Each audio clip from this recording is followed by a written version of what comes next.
साथियों नमस्कार, स्वागत है आप सभी का अपने शिक्षक यूट्यूब चैनल पर। साथियों, सीटेट 5 जुलाई 2020 के लिए संस्कृत पेडागोजी का मॉक टेस्ट लेकर आए हैं।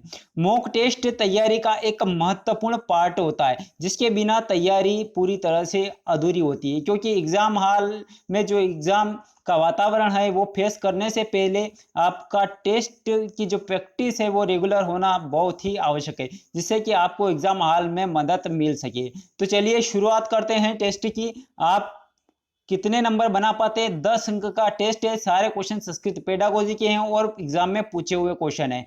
तो वीडियो को आपको वहीं पे पॉज कर देना है, रोक देना है, स्टॉप कर देना है और क्वेश्चन पढ़ने के बाद में चारों ऑप्शन में से अपने ऑप्शन का चुनाव कर लेना है। बाद में उसका आंसर भी बता दिया जाएगा। तो चलिए शुरुआत करते हैं। पहला क्वेश्चन है लेखन कौशलस्य वृद्धि भवति, है ना। यहीं पे वीडियो को रोक देना है और चारों ऑप्शन अच्छे से रीड कर लेना है। पत्र लेखनेन, दूसरा है गीत श्रवणेन, तीसरा है सूत्र कंठस्थीकरणेन और चौथा है शुद्ध उच्चारणेन। यानी चारों ऑप्शन है, चारों ऑप्शन में से सही ऑप्शन अपना होगा शुद्ध उच्चारणेन, गीत श्रवणेन और सूत्र कंठस्थीकरण और पत्र लेखन। सही होगा यहाँ पर पत्र लेखन। अगला देखिए, बालाघातम इति कदा प्रयुक्तो दृश्यते।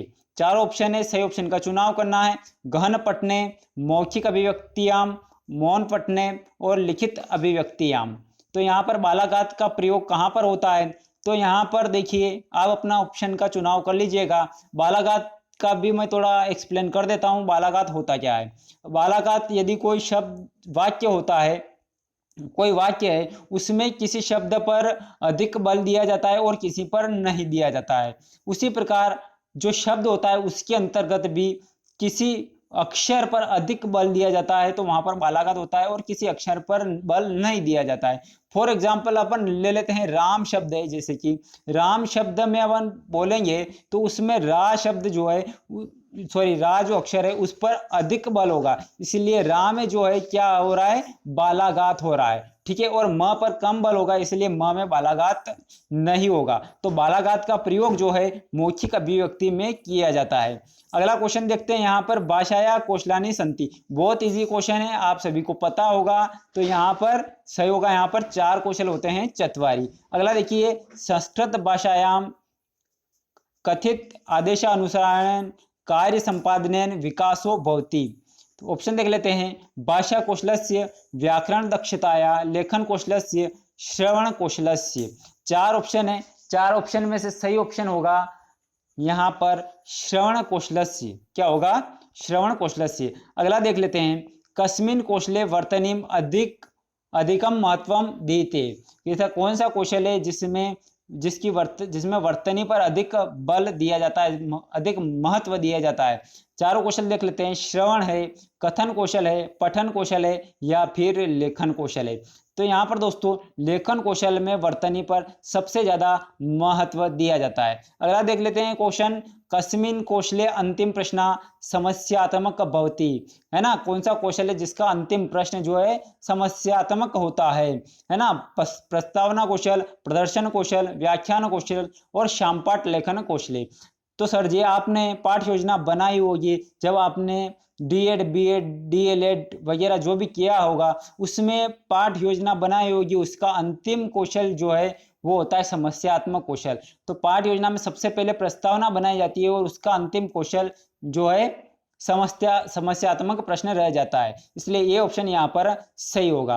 अगला क्वेश्चन देखते हैं। निम्नलिखितेषु लेखन कौशल से अभिवृद्धि विषय विधि नास्ति। नास्ति पर विशेष गौर करना है ना। ऐसा नहीं हो कि ये आपने जल्दी में अनदेखा कर दिया और ये नास्ति शब्द आपका 1 नंबर ले डूबेगा। ठीक है ना। तो क्वेश्चन अच्छे से रीड करिए, क्वेश्चन को समझिए, फिर ऑप्शन देखिए। तो यहाँ पर देखिए रूपरेखा अनुकरण विधि, है ना, ध्वनि साम्य विधि, स्वतंत्र अनुकरण विधि और मॉन्टेसरी विधि। तो यहाँ पर जो है वो ये मॉन्टेसरी विधि, ये जो है लेखन कौशल अभिवृद्धि विषयक विधि नहीं है। अगला देखिए, भाषा कौशलानाम सोपानानाम क्रम अस्ति। ये क्वेश्चन बहुत बार एग्जाम में पूछा गया है और इसका ऑलरेडी आपको आंसर याद है, तो इसलिए इसका सही आंसर होगा, आप बता दीजिए। तो यहाँ पर हो जाएगा इसका श्रवण, भाषण, पठन और लेखनम। अगला क्वेश्चन देखिए। छात्राणाम बहुविध ज्ञान कौशल विकासार्थम शिक्षाणाम कृते कः मार्ग उत्तमः, है ना। क्वेश्चन जो है अच्छे से रीड कर लीजिए। फिर ऑप्शन रीड करिए। पठन निर्देशनार्थ छात्र केचन प्रश्ना दातत्वा। दूसरा ऑप्शन है यहाँ पर पाठ अवबोधनार्थ छात्रा नूतन शब्दानाम अर्थानाम स्मरेयु। और सी ऑप्शन है यहाँ पर छात्राम पाठ्याशम अधिकृत्य स्वयं नूतन चिंतनशील प्रश्नानाम निर्माणार्थम प्रेरित्वा।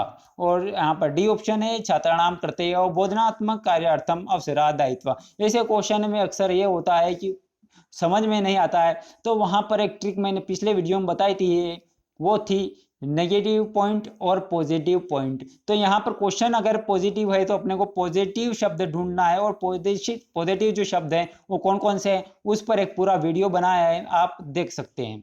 तो यहाँ पर क्वेश्चन में उत्तम मार्ग पूछा गया है ना, तो उत्तम मार्ग कौन सा होगा, तो सबसे उत्तम के लिए अपने को सबसे पॉजिटिव शब्द ढूंढना है, वो है बच्चों को स्वयं नूतन है ना नए चिंतनशील प्रश्नों के निर्माण हेतु प्रेरित करना।